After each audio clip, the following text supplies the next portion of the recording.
Hey everybody, welcome back to Movies You Missed podcast. This is episode 134. It is the month of November, but with our little technical difficulty that we are dealing with, we have decided to extend Spooky Month one extra week with an episode dedicated to the actor Josh Hartnett. Vee, how are you today? I'm doing well, John, and happy to have extended the month of October by 1 week. Myself included, even though mine's not really a horror movie, it's more of a thriller, which is why I mentioned the genre of thriller. Yours is a little bit more on the horror, spooky side, not so much like jump scare horror, but a pretty good freaky flick. Oh yeah, alien invasion horror. That's always a classic genre. Absolutely. Can't wait to get into these films because you have not seen mine, and I honestly cannot remember the last time I saw yours. Perfect. Yes. But before we do that, welcome back again, everybody, to Movies You Missed podcast. We are John and Vee, two film industry veterans that are here to discuss movies that we feel have fallen under the radar, movies that need to be revisited. And one of my favorite things, and Vee's favorite things, and I'm sure our listeners' favorite things about Movies You Missed podcast is we do not spoil any of the movies that we discuss here at MYM Pod. Yeah. But before we jump into these movies that we will not spoil for you this week, we love to discuss movies that we've watched on streaming or had a theatrical experience with over the last week. V, I'm curious if you saw anything new. I sure did. I actually went back to the movie theater this week and saw the new Florence Pugh, Andrew Garfield-led We Live in Time. Oh, very cool. I truthfully don't know a damn thing about it, so I'm curious about this. I think I'm going to go in blind when I watch this. I love both of them. Oh, well, I will say the trailer was pretty cool. It does give a little bit away, but I still think it was a great trailer this year. I was very excited about this movie. I love both of these actors, and they did not disappoint. This movie is fantastic. Sweet. I loved the way that they told this story. It jumps around in terms of the timeline, and you don't really ever get lost. They do a good job of helping you follow along and make sure that there are indicators, and, depending on how they're dressed or what's happening in the scene, you can tell what point in time they're in. And I absolutely loved this movie. It's a beautiful love story, and I will actually quote one of your picks from a few episodes ago about time, where, and I'm paraphrasing here, he says, "My extraordinary, ordinary life."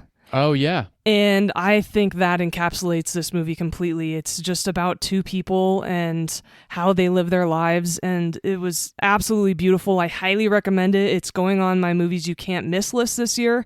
Nice. It's only I think because it's an independent movie, it's only going to be in theaters for a little while. I highly, highly recommend going out and seeing this movie.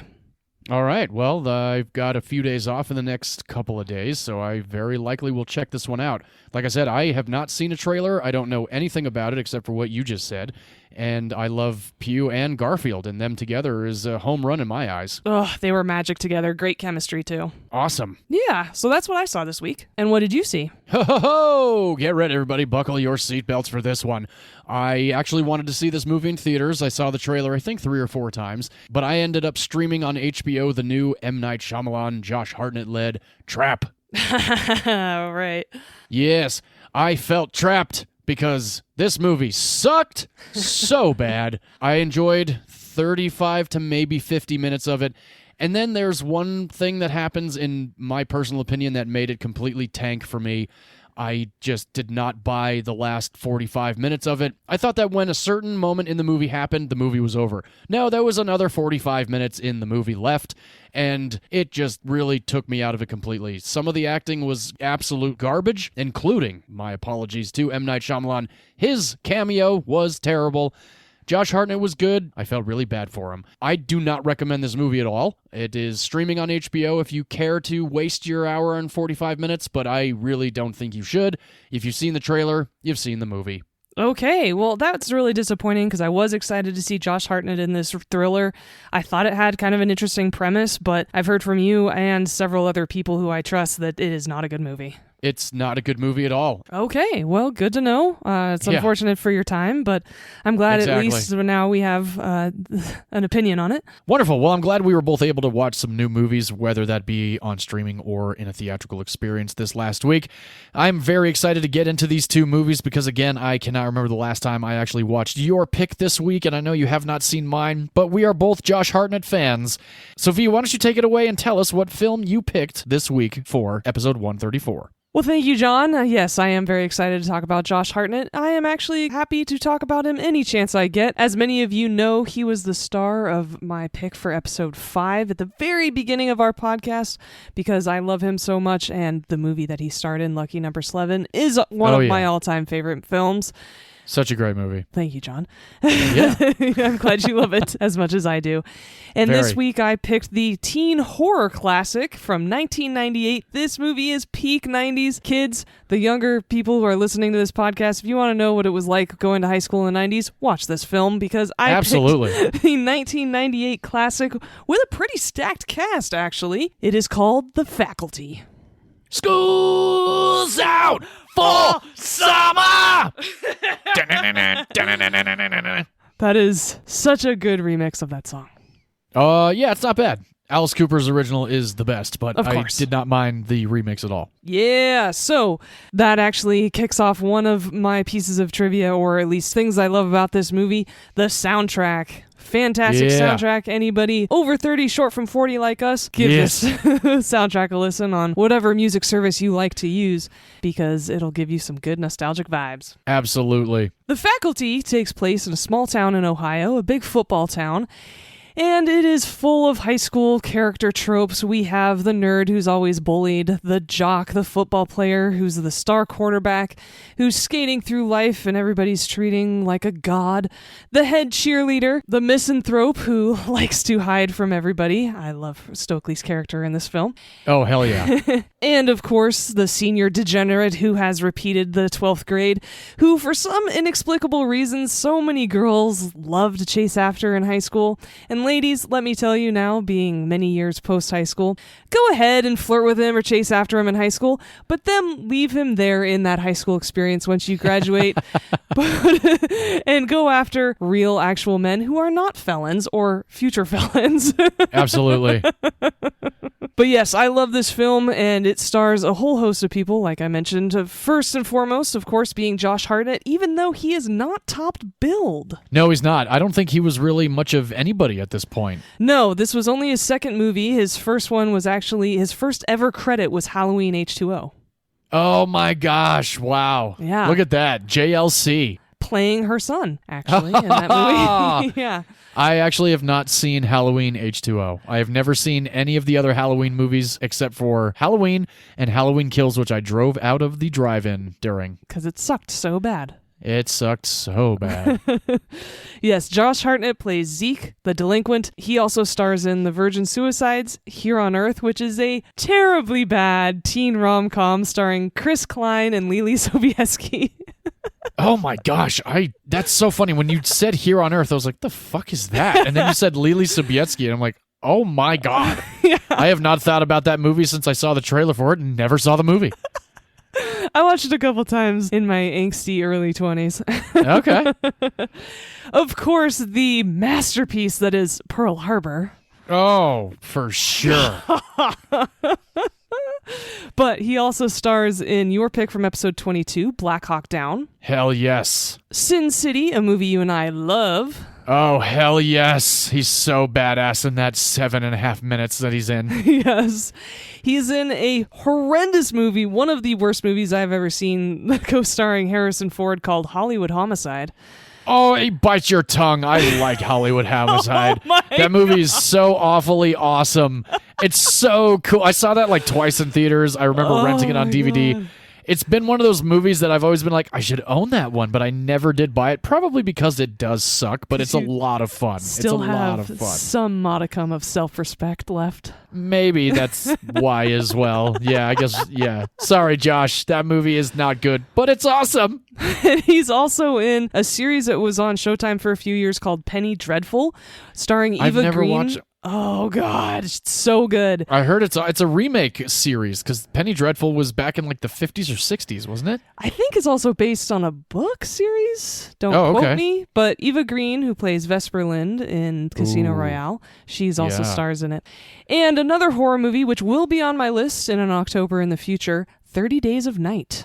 I have not seen 30 Days of Night, but we talked about that because Melissa George is in that, and we both really like her mouth. Yes, I'm excited to introduce you to 30 Days of Night at some point. That she was in my pick for Amityville Horror. So awkward. I know, a little bit, but that's okay because she is beautiful. She was fantastic in Alias, and she was great in Amityville Horror. Hopefully, our audience will get a chance to hear that episode coming up in the future. Yeah, Jordana Brewster is actually the first build in this movie. Are you kidding me? How was she first billed? Fast and the Furious hadn't even come out yet. I know. Robert Patrick, Famke Jensen, Salma Hayek, over all three of them, she is first billed?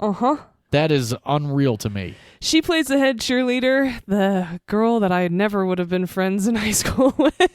Oh, yeah. No, I would have been made fun of by her for sure. You're right there with you, buddy. And she stars as Dominic Toretto's sister, Mia, in the Fast and Furious franchise. Indeed. Usher's also in this film. Oh, good for him. Yeah. Clea Duvall is Stokely in this movie. She is the girl who not only was I most like in high school, but also who I would have been friends with. I very likely would have been friends with Stokely for sure. Yeah. She also stars in Can't Hardly Wait. She's All That, two teen classic movies from the 90s. Oh, yeah. Girl Interrupted. Oh, I still have not seen that. She stars in this movie. It's a docudrama called The Laramie Project. I highly recommend everyone see it. It is about the murder of Matthew Shepard. Ooh. It's very good. There's a lot of very good actors in it as well. All right. She was in Veep for a long time, and then she transitioned into being a director and directed the LGB Christmas rom-com called The Happiest Season. No, whoa. She directed that one with Kristen Stewart? And Daniel Levy? Yeah. Holy shit, I had no idea. That's actually not a bad movie. No, it's not a bad movie, and I was so stoked for it being an LGBT story. And I love her character in this movie because Stokely is a straight girl pretending to be a lesbian, so everybody stays away from her, where in real life she is actually a lesbian. Oh, all right. Yeah, which is cool. Yeah. Elijah Wood also stars in this film, even though John doubted me when I said that last week. He was the one that I literally had no memory of when watching this movie the first time. So yeah, when you told me, I was like, bullshit. Yeah. And then I IMDb'd, I'm like, oh my gosh. Yeah. And of course, you watch the movie and there he is. There he is. He plays Casey the nerd who's always bullied. One of my favorite little performances of his is in Back to the Future 2. He plays one of the kids at the diner where there's the little video game. Oh, yeah. You've got to play with your hands? That's like a baby's toy. That's right. Yeah, young Elijah Wood. Yes, he's also in an amazing Macaulay Culkin thriller called The Good Son that's super creepy. Yeah. It'll probably be on my list in October in the future, too. Early 90s creep fest Macaulay Culkin. Yeah. Good stuff. Good stuff. He is in a movie called Deep Impact. Just watch Armageddon, folks. That's all I can say. He's in a movie that you have picked for the future, Eternal Sunshine of the Spotless Mind. Hell yes. He's also in Sin City. I was just going to say, he is in Sin City. Oh my God, he's a creep fuck in Sin City. That is I love his stuff. Yeah, that is one of my favorite segments of Sin City. Oh yeah, with Carlo Gugino. He eats people. Eats them like they were steaks. So crazy. He's in a Liev Schreiber-directed movie called Everything Is Illuminated, which is beautiful. Oh, yeah. And I've seen it. The trailer, actually, I still think about to this day, 15 years later, because I thought the trailer was so good. Trailer was better than the movie, but the movie still is not bad. Agreed. Yeah. He's in this Vin Diesel movie that also stars Rose Leslie, who is Ygritte in Game of Thrones, married to Jon Snow in real life. Oh. It's called The Last Witch Hunter. Oh, I never saw that one. It's not terrible. I mean, it's not great, of course. It's a Vin Diesel movie, but it's a lot of fun, and especially as like a fantasy movie, it's pretty cool. All right.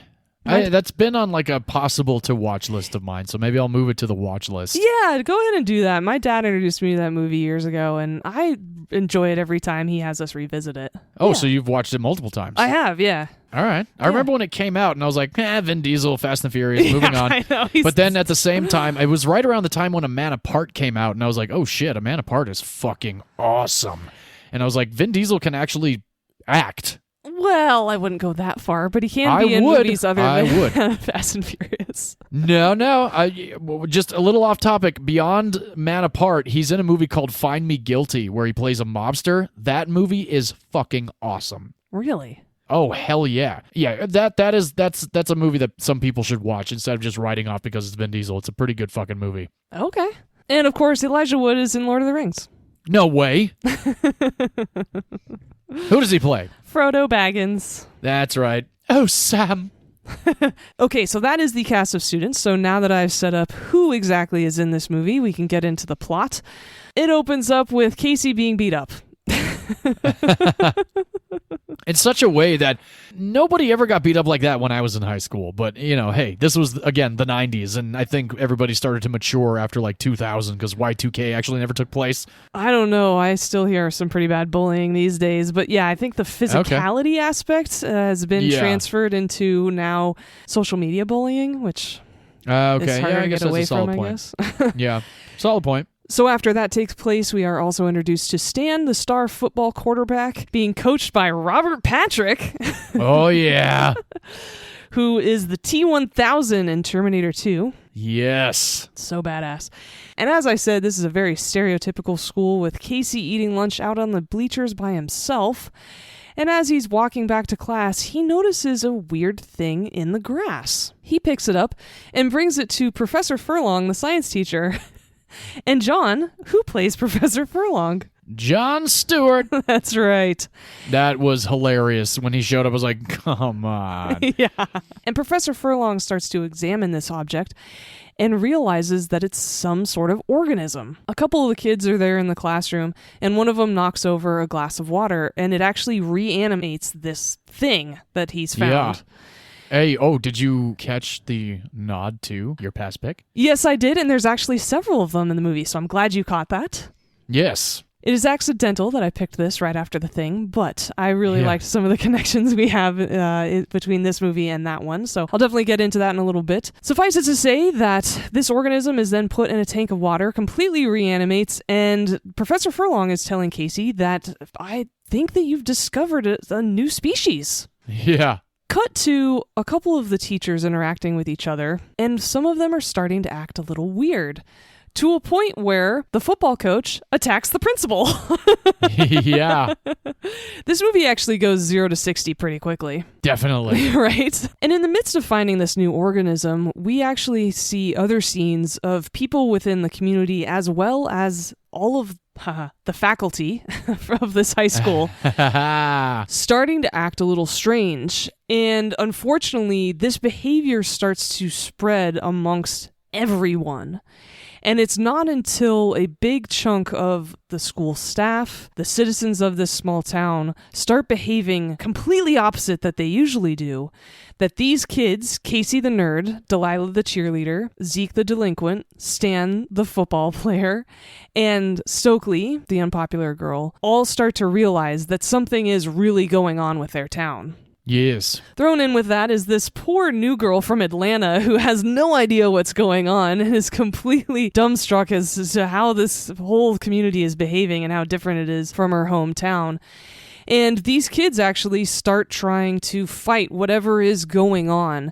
And the reason why I love this movie so much is not only does it have a very stacked cast, I'll get into who plays the faculty in a minute, but also it's such a great combination of horror genres. It's got the body snatchers and the Thing thrown in it, along with a little bit of Alien, and I really, really love this movie. It's very 90s. It is peak 90s, but with that, it's still extremely entertaining. It's a great creature feature movie, which of course most of you know is one of my all-time favorite genres. I like the alien invasion aspect of it as well. I really like when we get to know exactly what's going on, the motivations behind it, and all these young actors go on to have actually pretty successful careers, which is fantastic. And I just have a whole lot of fun with this movie. I listened to the soundtrack after watching it, actually, when I was driving down to my sister's wedding last weekend.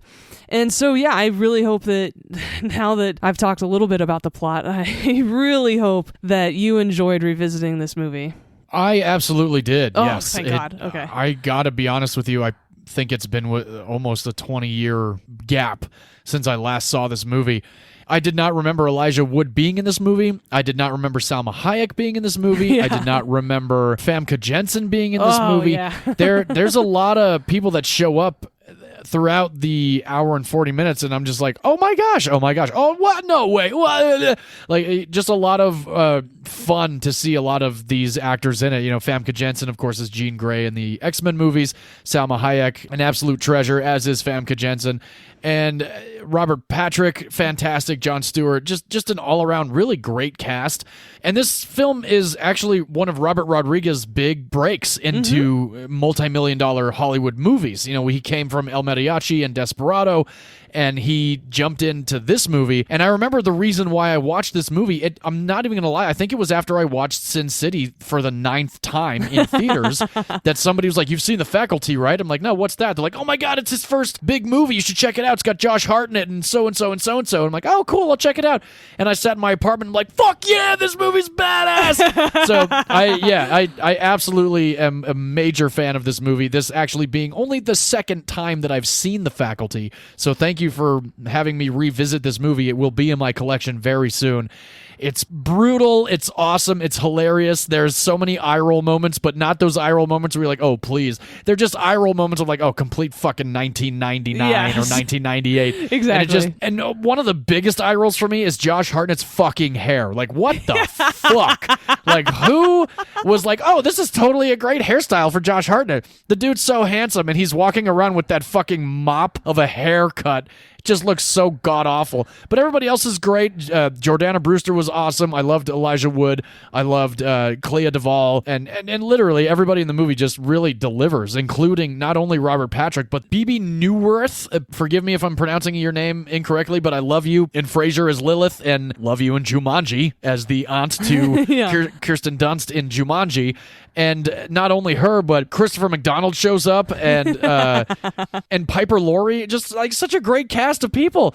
And I love the opening of this movie. The first 8 minutes of this movie, at one point I was like, oh, holy shit. I really did not anticipate one of these moments. But yeah, no, it was a great revisit. Again, absolutely had a great time. I can't wait to hear a little bit more of the behind the scenes of this movie. I'm really glad you picked it for the end of our spooky month, beginning of November. I'm so glad to hear that. It is such an entertaining movie. I'm glad you agree and had a good time with it. And the reason why Josh, I wasn't going to include this piece of trivia, but now that you brought it up, the reason why Josh Hartnett's hair is so bad back then for not only this movie but also Halloween H2O is because he was insisting on cutting his own hair, and the producers got so mad at him because he's such a good-looking guy, as you said, and he looks so stupid. They were threatening to fire him. Whoa. But he insisted on it because he said high school boys would not have nice haircuts, especially with deadbeat parents like he has. All right, I guess. Okay, all right, I understand. But yes, I agree. It's like so bad. It's like Courtney Cox's bangs in Scream 3. They're just so bad. So bad. So bad. Classic. And another reason why I think this movie is great and just fun to visit is that it pays so many references to other classic movies, because at one point, one of the kids asked Casey, come on, this is Ohio. Why would an alien race chose here to invade? Right. And he has this great line referencing one of your previous picks. All right, Casey, let's go alien for a second. Why here? Why Ohio? If you were going to take over the world, would you blow up the White House Independence Day style? Or sneak in through the back door? The Independence Day reference was a thumbs up for me. I thought you'd like that. And yes, I thought Zeke was so attractive back in the 90s when I was in high school and watched this movie. I am one of those girls too, but thankfully I left bad boys in my past a long time ago. And I absolutely, and the reason why I was actually attracted to him was more to do with his car than his character. Oh, okay. He has a 1970 Pontiac GTO in this film. Yeah. I do think the 1970 Chevy Chevelle is better, and that's the car I prefer, but the GTO is a pretty badass car. It was pretty sweet. And so, yes, I'm so glad you enjoyed this peak 90s horror movie, and like you said, you referenced a couple other actors in this film. Christopher McDonald, who plays Shooter McGavin in Happy Gilmore, and also Tappy in my pick of Requiem for a Dream back in the day. Juice by Tappy. Juice by Tappy. Juice. Tappy.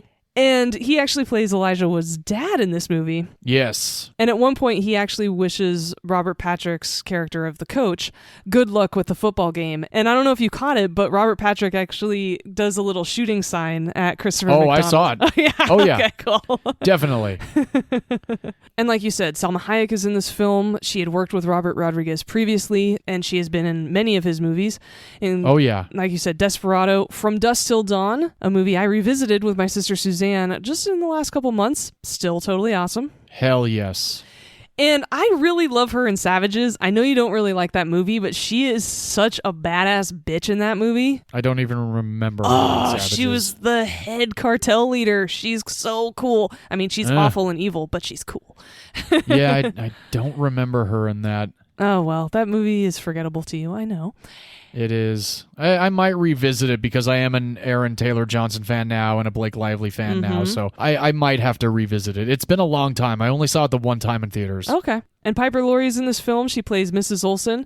She plays Carrie's mom in my first pick of this month, the movie Carrie, which hopefully you all will be listening into in the near future. Oh my God, that's her? Yeah. That is so awesome.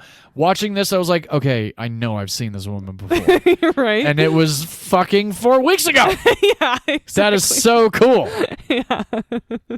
And please stay till the end credits when all of the casts are being shown on screen, because there's a really fun clip that you all shouldn't miss. Oh, I saw it. And yes, Famke Janssen, we both are in love with her. She plays Miss Burke. She stars as Irina Onatopp in GoldenEye. Yes. Like you said, she's Jean Grey in X-Men. She's also Liam Neeson's ex-wife in the Taken series. Hell yeah. She also stars in Deep Rising, so she will be coming up in our podcast in the future several times. Yeah, Famke Janssen. Yep, we love you. She also plays a crazy character in the series of Nip Tuck. Oh, God. I stopped watching that show after like the 4th or 5th season when it just went exactly when I stopped watching it because it went off so the rails. fucking off the goddamn rails. Seasons 1 through 3 were so good and still fucked up. Right. But then they really were like, how can we get more fucked up? And they went more fucked up. He really did. Ryan Murphy is a fucking twisted bastard. But at the same time, is. a lot of American horror. I loved the first few American Horror Stories series, but after that, I just could not do his stuff anymore. Yeah, he starts off reasonable and then it just gets too crazy for me. Oh, yeah, for sure. As you said, Robert Rodriguez directs this movie. He directed your pick from episode 2 on our show. Hell yeah. Alita Battle Angel. Which hopefully we'll get a sequel of soon. Yeah. And beyond Desperado and From Dusk Till Dawn, he also directed the Spy Kids movies, Sin City. So he and Elijah and Josh Hartnett reunited. Planet Terror, one of the 2 entries of the Grindhouse series. Yes. And Machete. Fuck yeah, Machete. We love Robert Rodriguez. Machete, don't text. I love Machete. So awesome. And you have run into Robert Rodriguez before. I've had a 7 to 10 minute encounter with Robert Rodriguez on the Warner Brothers lot back in the year 2007. One of the highlights of my career in the entertainment industry. So cool. And I'm glad he was a good dude. He was so badass. Such an awesome guy. Oh, yeah, I'm always so glad to hear those stories. And the filming for this movie was actually done in Lockhart, Texas, which makes sense because that's where Robert Rodriguez films most of his movies, in Texas. And the local football team was used for the filming of the game, and the whole city was told to show up for that night football game so they could all be extras, and were given fake t-shirts to wear in the stand. So those are all citizens performing background duties, which is pretty cool. That's awesome. Yeah. Hell yeah. That was a good scene, too. That was pretty awesome. And in exchange for product placement in this film, Tommy Hilfiger had all of the teens from the movie's cast appear together in a TV commercial and print ad campaign in 1998. That's pretty badass. Yes, and we got Elijah Wood as Frodo Baggins because of this film. Really? Yeah, Harry J. Knowles, who is a friend of Robert Rodriguez, had a very bit part in this movie. He is the red-haired, bearded teacher who Salma Hayek is patching up in the beginning of this film. Oh, that's cool. Yeah, and he had gotten wind that Peter Jackson was making a Lord of the Rings movie. He suggested to Elijah Wood that he should audition for it. No way. Elijah had never read the book, so he did right away, and then videotaped his own audition and sent it in to Peter Jackson. So you can thank the faculty for the rendition of The Lord of the Rings that we have. That is badass. That's so cool. Yeah. That's like Romeo and Juliet when Paul Rudd told DiCaprio that he should audition for Titanic. Exactly. That's what I was thinking too. That's the story that popped into my mind when I read that. Fucking A. Yeah. Wow. And there are several other references to The Thing, my pick from 2 weeks ago in this film, not only when they say, what is this thing, when they discover the new organism, but also there's a scene where all of the teenagers are together and they're accusing each other of being infected by the alien. Not only is that reminiscent of several scenes in The Thing, but also they have a drug test scene. They have realized that one of the products that Zeke creates actually hurts the aliens. And so together they all agree that they need to test each other to see who is an alien and who isn't. That, of course, is very reminiscent to the blood test scene in The Thing. Oh, yes. And this movie also has a crawling head in it, just like The Thing. Hell yeah, it does. Watching that scene, I'm like, oh, okay. Totally John Carpenter. Totally The Thing. Yeah. Oh, it's such a funny scene, too. It is, yes. But it actually reminds me even more of the scene in the second Pirates of the Caribbean movie. Oh, yeah, with the little crab head. Yeah, totally. Dead Man's Chest. Such a badass movie. I love that film. Hell yeah. And the role of Delilah, who ended up being played by Jordana Brewster, who is Mia in the Fast and Furious series, that role was actually written for Charisma Carpenter. She plays Cordelia in the Buffy the Vampire Slayer series. Oh, I've never seen that series, so I don't think I know who that is. Well, justice for Charisma Carpenter, because she is one of the first people to stand up to Joss Whedon, and she was blackballed because of it. Oh, wow, okay. Yeah, she ended up turning down the role of Delilah because she felt the role was too similar to her character on Buffy. Oh, no kidding. Yeah. And, wow. And for the role of Miss Burke, who Famke Janssen ended up filling, Sherilyn Fenn was Rodriguez's first choice. I don't know if you know Sherilyn Fenn. She starred in Twin Peaks. Oh, yeah. But she is the ultimate smoldering older woman, I want you to seduce me character. Yeah. She would have been perfect for that role, actually. Yeah, I could see that. Definitely. Famke did a great job, but Sherilyn Fenn, I can understand why Robert wanted her as his first choice. And Gillian Anderson turned down the role of Principal Drake. Really? Yeah. Wow, that would have been interesting. Yeah, I also get, because it was 98, it was at the height of the X-Files, and she doesn't need to be in another Alien movie, right? No, well, I guess I can understand that. And so that is the faculty. The actors who were cast all did a great job. It's a lot of fun. It's been great to revisit it 25 years later. Yeah. Definitely still holds up. It's a fun movie to watch in the fall. Definitely a fun movie to watch in October, too. But it's certainly a fall movie. It actually takes place in a couple weeks over in October and November in the story itself. So fitting that we picked it for this week. Hell yeah. And as I said, it came out in 1998, December 25th, to be exact.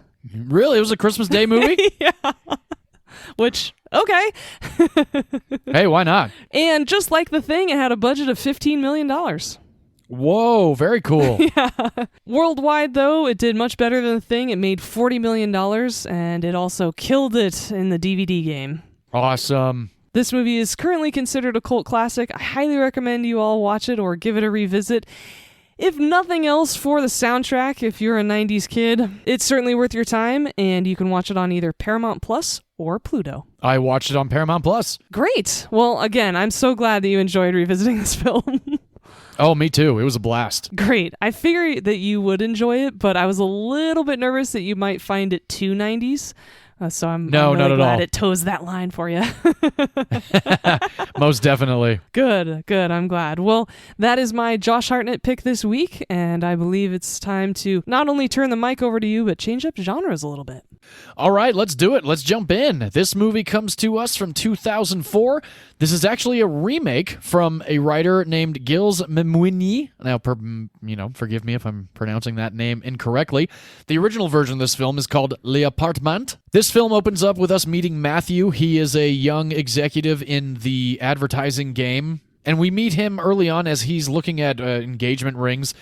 And I'm just going to start this off right away. If you have not seen Wicker Park, which is the title of my movie from 2004 starring Josh Hartnett, do not watch the trailer for this movie. Please do yourself that favor and do not watch the trailer for this movie. V, would you agree with me on that? Spoils the whole entire film. Do not watch Completely. the trailer. It's almost like this movie was Second made to that statement. Yeah, it was almost like this movie was made literally within the last year. Just like how most trailers are now, they show you the whole goddamn movie, which I remember seeing the trailer for this movie and being like, ooh, this is interesting. But oddly enough, when I saw this in theaters, I was completely blown away by the whole movie. But we'll get into that in just a little bit because, V, I know you haven't seen this movie, so I'm super, super anxious to hear what you think about this movie. Mm-hmm. Let's jump into a little bit of the storyline. We meet Matthew, played by Josh Hartnett. Early on, he is looking at engagement rings. He's also a little bit on like the timid side. We're really not sure like what's going on in his head. Is he one of those guys that really is just a nervous introvert, or is he really unhappy with the way the trajectory of his life has been going? Matthew is on his way to a very nice restaurant in the center of Chicago called Bellucci's. Now, oddly enough, the reason why this restaurant is called Bellucci's is because Monica Bellucci actually stars in L'Appartement. Oh, yes, of course. I actually looked up The Apartment after this movie. It's the only piece of trivia I looked up. Okay. But I did read that she stars in the original French version. And so now that you bring up the name of the restaurant, that totally makes sense. Yes, as I was watching it this time around, I was like, Bellucci's. Okay, is there some tie-in with Monica Bellucci? Is the director married to her? Or is, the writers, are they big fans of hers? I mean, how can you not be a fan of Monica Bellucci? She is one of the most beautiful women on the planet. But anyway, Matthew runs into Luke, played by Matthew Lillard, and we get a really quick exposition of the fact that they've been friends for a long time, but they have not seen each other in the last 2 years. Matthew ends up going into this restaurant and meeting up with his potential future brother-in-law, who he works for at this advertising agency. That they're for this meeting that Matthew is about to leave Chicago to go to China to lock in this deal that they've been working on for the last several months. We end up meeting Matthew's girlfriend, Rebecca, who is played by Jessica Perret, who, if you don't know her by name, she ends up playing Megan Draper in the Mad Men series. I did a Funny or Die project with her titled Jessica Perret Can Eat Whatever She Wants, and the whole premise of the project that I worked on her with was that she really only ate kale and that she never actually had any kind of cheeseburgers or french fries or anything like that. And at one point she had a cheeseburger and she couldn't stop eating cheeseburgers and french fries, and she gained like 400 pounds. Oh. I can't stop either. But in this video that we did with her, we end up putting her in a fat suit that makes her look like she gained like 400 pounds. And I'll have to post the pictures that I have of her in the fat suit, which is really hilarious. She was a great sport. She actually was a really, really cool person to work with. I spent an entire day and a half with her. But getting back to Wicker Park, as Matthew is at this meeting with these Chinese clients, he needs to go make a phone call, and he ends up going down the hall and ultimately hears a voice that he thinks he recognizes, and he thinks that this voice is an ex-girlfriend of his named Lisa, played by Diane Kruger. Love her. Oh, fucking love Diane Kruger. Now, if you don't know her by name, she's fantastic. She is in Troy. Yes. She's also in Inglourious Bastards, and she's also in National Treasure. I just rewatched National Treasure last week. It was pretty fun. Oh, National Treasure, the first one is awesome. I really was not a fan of the second one, but the first one is still a fucking blast. It's such a great movie. Yeah. I love Justin Bartha in that movie. Me too, and it's much better than the Da Vinci Code. I think I've seen the Da Vinci Code one time. I really don't remember much of it, but that's okay. The problem with the Da Vinci Code is that it's just horribly miscast. Oh, is that right? Yeah, Tom Hanks should never have been Robert Langdon. Oh, gotcha. Okay, gotcha. Audrey Tautou is in that movie. Yes, she is, actually. Yeah, she goes through the entire series with Tom Hanks. You might be right. I actually never watched any subsequent entries of that series. Okay, well, I am right, and she definitely does. Oh, okay. And Diane Kruger, for those that may not recognize her again by name, she is in Inglourious Bastards as Bridget von Hammersmark. She's in one of the greatest scenes in Inglourious Bastards, Underground, with Michael Fassbender. Inglourious Bastards is my favorite Quentin Tarantino movie, hands down. Yeah, I think the next time I come over to your house, we need to watch it together. I have not seen that movie in years. I think I've only seen it once. Oh my gosh. Yeah, I have the 4K. We will watch it. Great. Okay. Absolutely. So anyway, Matthew thinks he hears the voice of his ex-girlfriend, Lisa, in this hallway. And for the rest of the movie, we are along with Matthew while he's trying to track down who he thinks might be Lisa, because 2 years ago, she ended up walking out on their relationship, and he has pretty much been left in the dark and trying to find closure as to exactly why she did such a thing. And I gotta tell you, I remember seeing the trailer for this movie probably once or twice in theaters. I used to go to the movies all the time by myself. This was one of the movies that I went to by myself, and I walked out of the theater completely enthralled and entranced. I fell in love with this movie. I've probably seen this movie 4 or 5 times. I have not revisited it, though, in at least 15 years. This was a great revisit for me. I love Josh Hartnett in this movie. I love Diane Kruger. I love Matthew Lillard in this movie. And I love Rose Byrne in this movie as well. Mm-hmm. And Vee, I know you have not seen this movie, so be gentle, but I'm very curious what you thought of Wicker Park from 2004. Well, let's start off with the cast. I love every single one of these actors. I mean, Matthew Lillard, for those of you who have listened to any previous October episodes, you know he is Stu from the original Scream movie. We love Matthew Lillard on this show. Rose Byrne, I mean, I love her in the movie Spy. It's going to be on the list in the future. Yes. And yes, I'm in love with Diane Kruger as well. So right there with you, buddy. How can you not be? Exactly. Beyond that, though, this movie is fascinating. Yes, isn't it? It's watching it this time around. Amy watched it with me, and it's funny because Amy had seen it before, and I was like, I'm going to watch Wicker Park. Do you want to watch it with me? And she goes, I didn't like it. It was boring. And I was like, okay, well, do you want to watch it with me or not? You know, like you can play your video games, you can scroll through your phone, whatever you want to do. Do you want to just spend time with me and watch this? And she sat with me the whole time, and there were moments watching it this time that I was like, whoa, whoa, whoa, whoa, whoa. Like things that I completely forgot about. Mm-hmm. So again, this was your first time. Sorry, I didn't mean to take over. No, but not at all. Yeah, not at all. It absolutely, I will agree, completely fascinating movie. So continue. To start off, there was a line in the beginning where his boss, his potential future brother-in-law, says, well, don't bother me. I'm not going to be available. I'm going to be hanging out at the beach in Cozumel. And I'm like, beaches in Cozumel aren't that nice, bro. It's an island. Maybe in 2004 they were. No, it's an island off of Mexico that's more well known for its scuba diving than is. No, you're right. I actually was in sunbathing. Cozumel in January. It really is not that great. No, the nothing beaches, against Cozumel. No. Yeah. Cozumel's amazing. I've been there 4 times now to go scuba diving. It's just that the beaches are rocky, so you're not. Really Yeah. No, I understand. I completely get what you're saying. Yes, Cozumel is a very cool little island, but yeah, it's not somewhere I would want to sit on the beach. No, but beyond that, I will say this movie is really fun, especially because I wasn't exactly sure what genre it fit in for most of the film. So I was really at a loss as to where this movie was taking me, which I did enjoy. Again, do not watch the trailer for this movie. Just watch the movie. Right. It's not scary, so don't be worried about that. It's more of a drama. I really enjoyed it. I think the middle... Oh, I'm so glad. Yeah, I think the middle drug a bit. Okay. But I will say, and I'm usually not very good at this, but I was able to figure out where this movie was going. Sure. Not that far into it. So there was that piece of it, but otherwise I think it's very well acted. I think it's ambitious. I really want to watch the French version now. Oh, definitely, as do I. I do wish, I know this is weird to say, I do wish there was a little more violence in this movie. Thank you. Yeah, I'm kind of with you on that too. I kind of wanted a little bit more like gnarly, stakes. like whoa. Yeah. Definitely some stakes for and sure. I'm not going to expand. Not that there aren't. No, but you know what I mean. I'm not going to expand any further beyond that for our audience because again, we don't do spoilers here. But that was a pretty disappointing piece for me. So I would give this movie a solid like B-. Because, like I said, it needed a little heightened tension with a couple of plot decisions and a couple of character decisions. It dragged a bit in the middle, but otherwise, it's a very entertaining movie. It's thought-provoking in a lot of ways. I would watch it just for the chemistry between these two actors. Josh Hartnett and Diane Kruger deliver in this movie. Oh, my gosh. So much. And yes, like you said, the supporting actors, Matthew Lillard and Rose Byrne, are fantastic as well. So overall, I really enjoyed it. I certainly enjoyed it a hell of a lot more than last week's pick. Oh, that's good.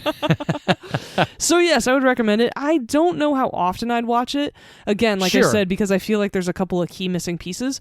But as a first watch, I certainly enjoyed myself. I certainly recommend it for people who enjoy dramas. I mean, I think my mom would really like it. I think a couple of my sisters would really like it as well. Sweet. Yeah. Well, I'm glad to hear that. Watching it this time around, I was like, ooh, like I said, it's been a while since I revisited it, and I forgot how hilarious Matthew Lillard was in this movie. Like, he is so fucking He's funny. always funny. He always is, and he was in the first movie that I ever worked on, Bigford Schmeckler's Cool Ideas. I had the pleasure of chatting with him several times during the production of that movie. I was only on that movie for about a week and a half. I was an intern. They were shooting it on the college campus that I was attending at the time, and he was really, really awesome. This was at the time way after She's All That and Scream and stuff like that, so I was like, oh my God, it's Matthew Lillard. And the guy's so fucking tall, he is a very tall guy.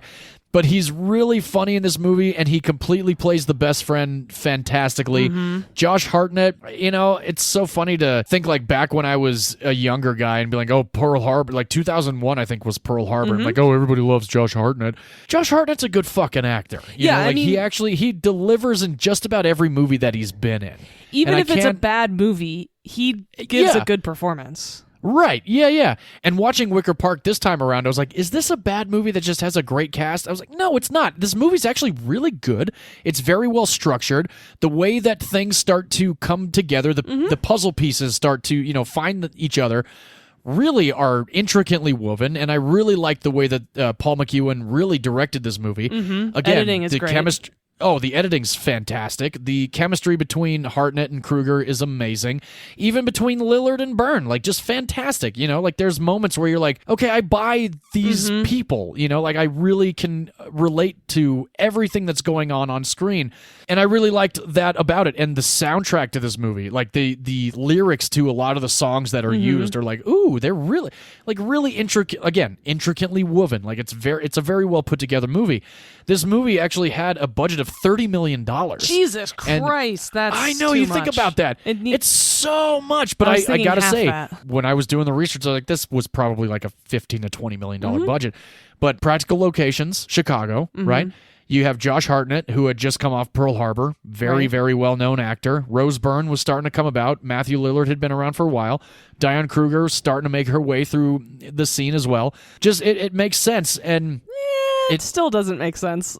Not to you? All right. Well, it does to me, I guess. I might be giving it a little bit too much credit, but again, I really like this movie. I remember, again, seeing it in theaters and walking out just being blown away by the climax and just being like, holy shit, that was not what I thought I was going to be getting into when I went and saw this movie. So overall, it was a great revisit for me because I want to be honest with you, it's been at least 15, maybe more years since I've seen this movie, since it came out in 2004, and we're in 2024 now. I did see it in theaters. I think I might have rented it once or twice after that.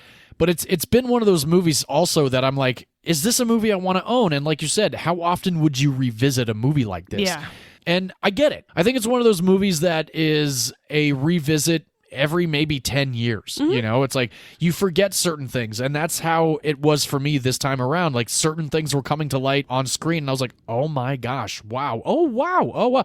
It was just very, very cool. So it was not necessarily like a first time watch for me, but a lot of it really kind of was, because I forgot so much about it. Yeah, and I love those types of revisits where you're almost looking at it with fresh eyes. And a funny tie-in is to The Thing, actually, is that they drink JB Scotch in this movie. Yes, they do. Right. Yeah. Rose Byrne pulls out a bottle of J&B, and I was like, hey, The Thing and The Faculty and The Thing.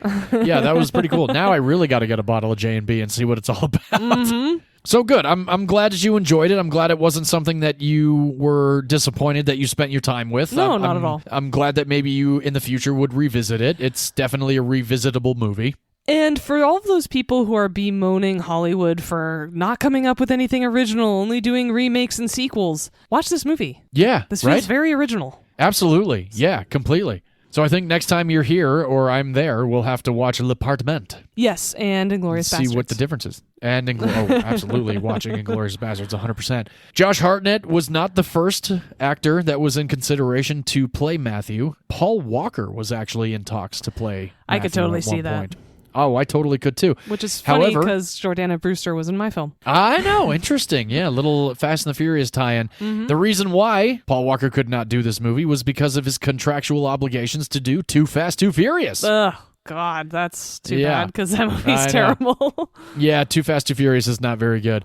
Because after that one came Tokyo Drift, which seems to be a lot of people's favorites, including my wife's favorites of the Fast and Furious franchise. Okay. Yeah, it's a fun one, but it's definitely not one of my favorites. No, Fast 5. Fast 10. Freddie Prinze Jr. was in consideration at one point to play Matthew. Mm-hmm. I don't think that would have worked very well. Not Yeah, because I Freddie could see Prinze it. Jr. is not a great actor, but I don't know. Just for whatever reason, I think it might have been around the time Scooby-Doo came out, and both Freddie Prinze Jr. and Matthew Lillard were Right. Scooby-Doo together.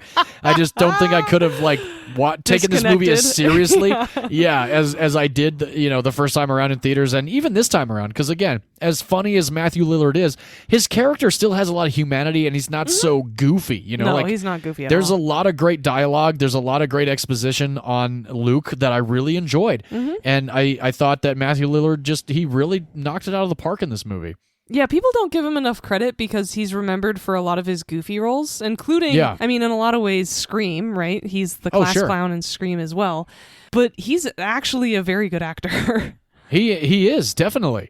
And yeah, interestingly enough about Matthew Lillard, my wife just sent me a video about him launching a new spirit company called Macabre Spirits that is a spirit dedicated to horror fans. I think it's a tequila or something like that. So I'm hoping that I might be able to get my hands on a bottle of that and see what it's all about. So congrats to Matthew Lillard on that. Here's one that really was interesting to me.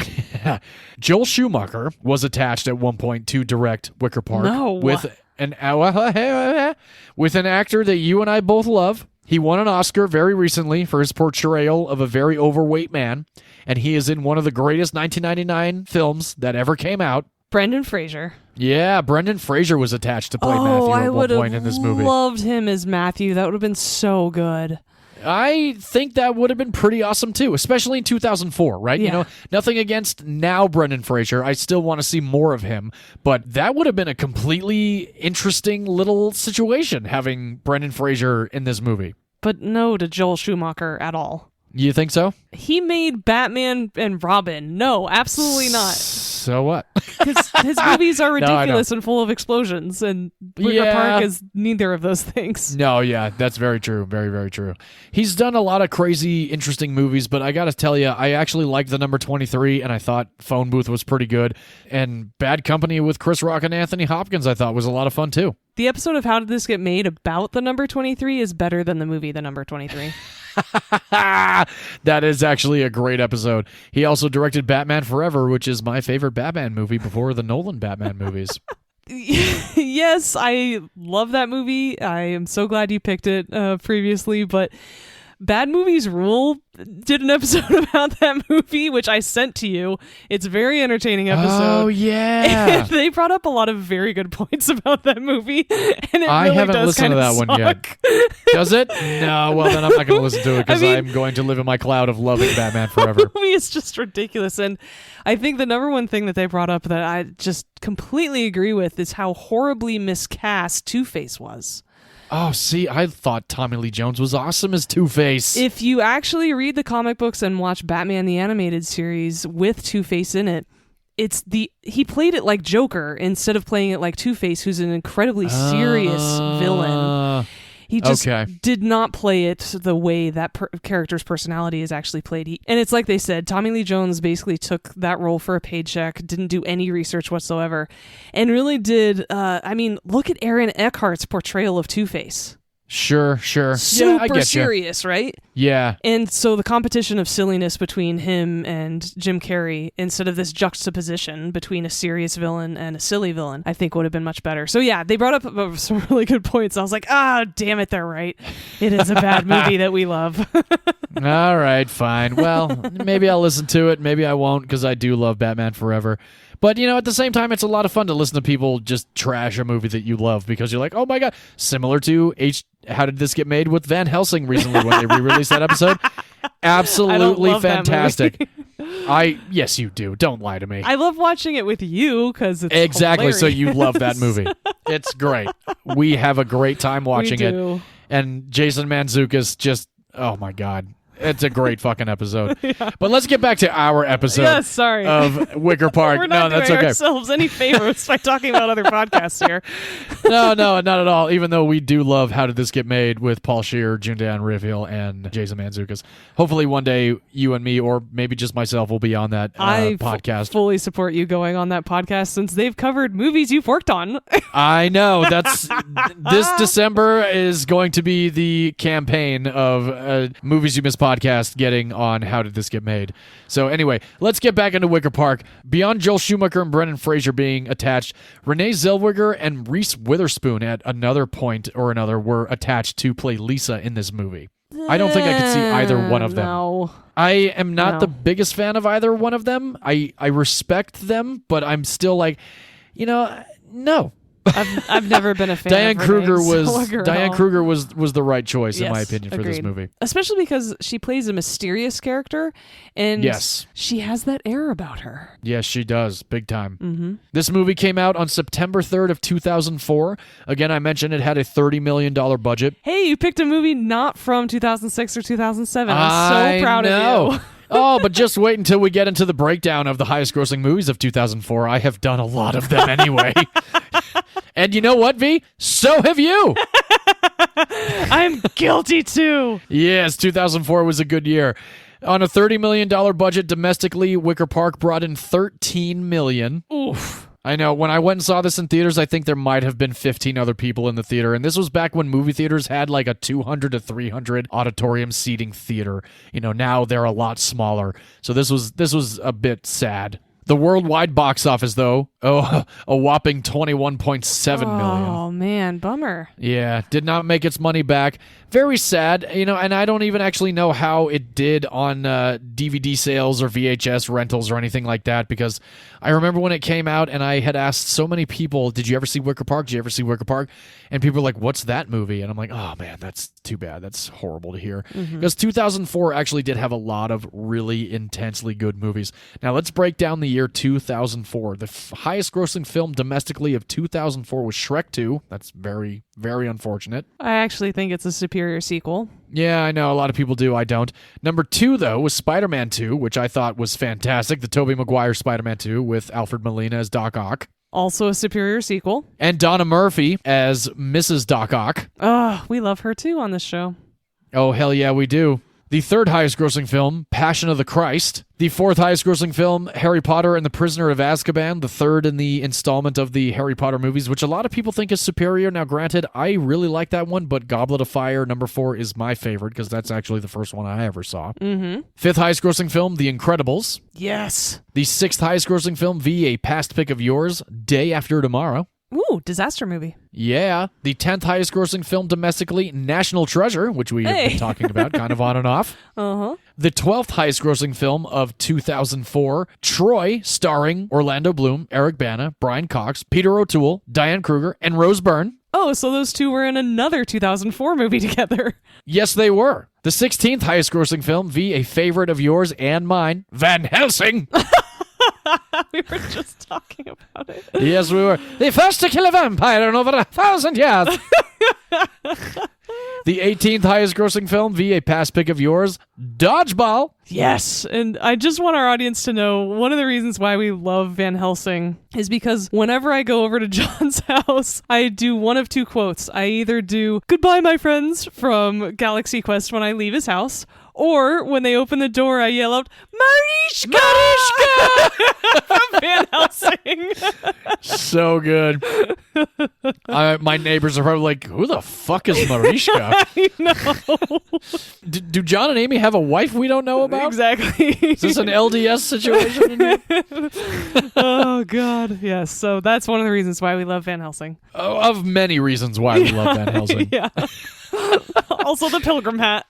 Oh, hell yeah. Can't forget the pilgrim hat and his awesome hair. Oh, my God. So good. The 34th highest grossing film of 2004, via Past Pick of Yours, starring Denzel Washington, Dakota Fanning, directed by Tony Scott. Man on Fire.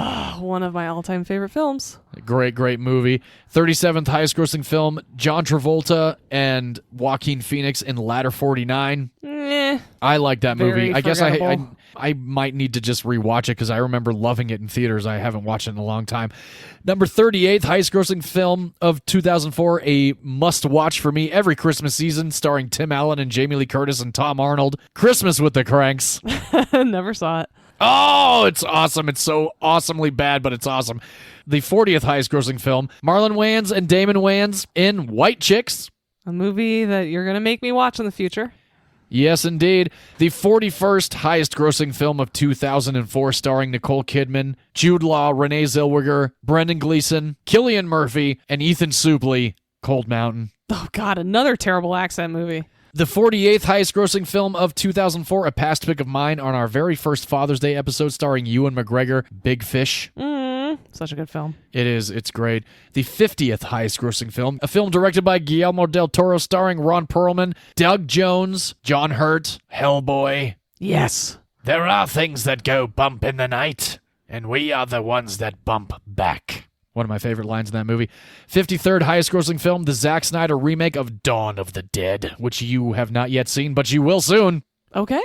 The 59th highest grossing film, a movie that I just discussed a few minutes ago as a revisit for the 20th anniversary of a Fathom event, Saw.